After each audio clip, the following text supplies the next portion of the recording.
안녕하세요. 지다연 세무사입니다. 개인 사업자이신데 매출 규모가 점점 커져서 법인 설립을 이제 고려하시는 사업자분들이 많이 계시더라고요. 저희 거래처 사장님들도 그러시고 문의 오시는 분들도 많이 있고, 그래서 법인 설립을 고려하시는 개인 사업자분들을 위해서 법인으로 사업을 운영하셨을 때의 장점, 그리고 주의해야 할 점에 대해서 한번 알아보도록 하겠습니다. 먼저 법인 운영 시 장점에 대해서 말씀드려보겠습니다. 먼저 첫 번째로는 개인 사업자에 비해 세부담이 감소된다는 점입니다.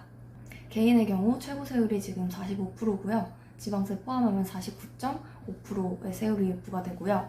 법인 같은 경우에는 22년도까지는 최고 세율이 25%, 내년부터는 22%로 개정이 됩니다. 그래서 지방세 포함해서 법인 같은 경우에는 24.2%의 세율이 적용이 됩니다. 그래서 개인보다는 법인이 세부담이 현저하게 적습니다. 그리고 두 번째로는 대표자 인건비가 비용 처리가 가능하다는 점입니다. 개인 사업자의 경우에는 대표님의 인건비는 비용 처리가 가능하지 않았는데요. 법인의 경우 대표자의 인건비, 급여, 퇴직급여 포함해서 경비 처리가 가능합니다. 다음 세 번째로는 건강보험료 직장가입자가 유지됩니다. 먼저 건강보험료 같은 경우에는 직장가입자랑 지역가입자가 있어요. 직장가입자의 경우에는 보수월액의 일정 보험료율을 해서 산정이 되는데요. 현재의 경우 6.99%가 부과가 되고 있습니다. 직장가입자의 경우 보험료 부담은 사용자와 가입자가 반반씩 부담하고 있습니다. 지역가입자의 경우에는 소득, 재산, 자동차 등 부가점수에 점수당 금액을 곱합니다. 그래서 지역가입자의 경우에는 100% 본인이 부담을 하게 됩니다. 직장가입자의 경우 아까 말씀드렸다시피 보험료 부담을 사용자와 가입자가 반반씩 부담하게 되는데요. 비록 대표자의 경우 사업자와 가입자가 동일인이기 때문에 100% 부담이지만 보험료 산정 기준은 월급에 대해서만 부과되기 때문에 지역 가입자보다 낮은 건강보험료를 부담하게 됩니다. 물론 개인 사업자이시지만 직원을 고용하고 있다고 하시는 분들은 직장 가입자로 건강보험료가 부과되고 있으실 거예요. 하지만 직원이 없는 개인 사업자이신 분들은 지역 가입자의 자격으로 건강보험료가 부과되었을 텐데요. 법인의 대표나 직원으로 등재되어서 급여를 받는 경우 직장 가입자로 전환되어서 낮은 건강보험료를 부담하게 됩니다.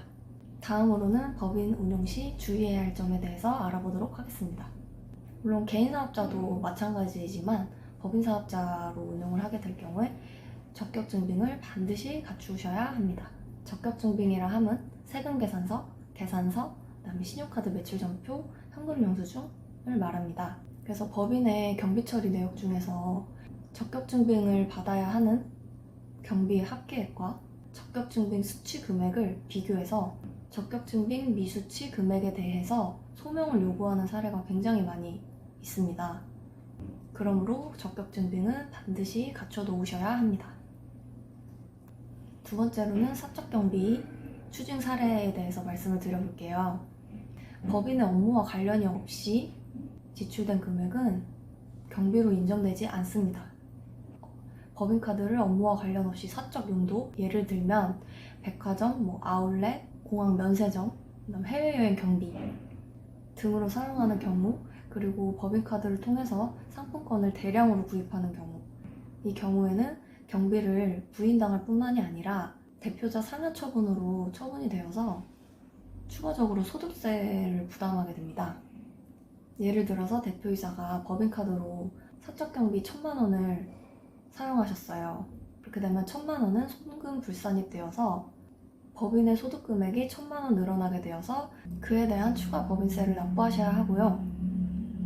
또한 대표자 상여 처분이 되기 때문에 만약 대표자 급여가 1억 원이라고 한다면 1억 원에 상여 처분 1,000만 원을 더해서 과세 대상 급여는 1억 1,000만 원이 되는 거예요. 그래서 이에 대한 소득세도 추가로 과세가 됩니다. 세 번째로는 가지급금 관리입니다. 법인을 운영하시려면 가지급금 관리는 필수인데요. 가지급금이란 법인이 주주나 임원에게 대여한 금액을 말합니다. 법인의 돈이 유출되었을 때는 급여나 세금 계산서 등 쓴 돈에 대해서 증빙이 있어야 되는데 증빙이 없는 경우에는 가지급금으로 모두 표기가 됩니다.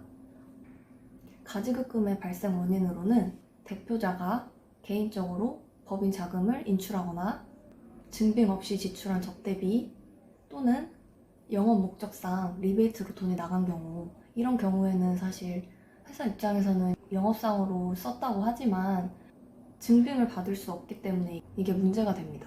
이 가지급금들이 쌓이게 되면 연이자율 4.6%로 이자를 받은 것으로 인정해서 법인세를 추가로 과세하게 되고요. 뿐만 아니라 이 인정이자는 대표님의 상여로 보고 소득세를 또 추가로 납부하셔야 합니다.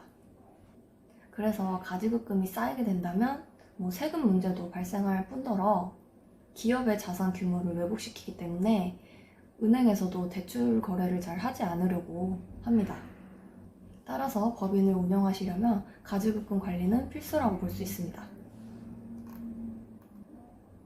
이상으로 법인 운용 시 장점 및 주의해야 할 점을 알아보았는데요. 이처럼 법인은 세율이 낮다는 이점이 있지만 그에 상응해서 지켜야 할 것들과 신경 써야 할 것들이 많이 있습니다. 따라서 법인일수록 더욱 꼼꼼하게 세금 관리를 하셔야 합니다. 도움이 되셨으면 좋겠습니다. 감사합니다.